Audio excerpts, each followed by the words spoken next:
झाले तसं तेव्हापासून तो माझ्या मागं लागायला लागला. आज तर म्हणलं असे घाण शिवा दिले, कमरेला खाली शिवा दिले.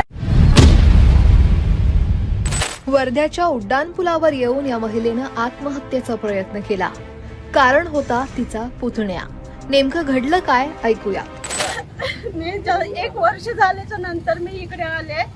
आमचं काही प्रॉब्लेम होतं, त्यामुळे शेतातलं काम होतं जरा, मग त्यामुळे मी इकडे आले कोरगाव मध्ये. आमचं घर आमची जागा दाबून घर बांधलं. आमच्या जागेमध्ये त्यांना घर पण बांधलं, तरी ठीक आहे म्हणलं, बांधलं तर बांधलंय. आम्ही नव्हतं हजर. तर जसं 1 वर्ष झालं तसं तेव्हापासून तो माझ्या मागं लागायला लागला. आज तर म्हणलं असे घाण शिवा दिले, कमरेला खाली शिवा दिले. आणि रात्रभर मी गणपती आणल्यावर त्यांच्या घरात जाऊन सगळ्यांनी मारणारच म्हणले, असं पर्यंत बोलला तो. मी म्हणले ठीक आहे, तू आता तसं माझ्या घरी ये, मला मारून दाखव म्हणलं. हा पण बोलला, असं पण बोलले मी. कोण आहे हा?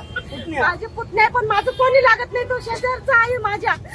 आणि पोलीस आल्यापर्यंत रिपोर्ट दिली तर ते म्हणलं आमच्या हातात काहीच नाही आहे म्हणून आम्ही करत नाही. त्यांना हा पण शब्द म्हणले, माझा जीव जाईल ना म्हणलं, तेव्हापर्यंत तुम्ही म्हणलं माझ्या घरी या, चौकशी करा म्हणलं. आणि मी तर म्हणलं मेल्याच्या इथं राहणार नाही म्हणलं. पुतण्याच्या त्रासाला कंटाळून या महिलेनं आत्महत्येचा निर्णय घेतला.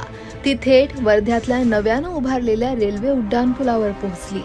यावेळी स्थानिक नागरिकांनी तत्परता दाखवत तिला वेळीच रोखलं.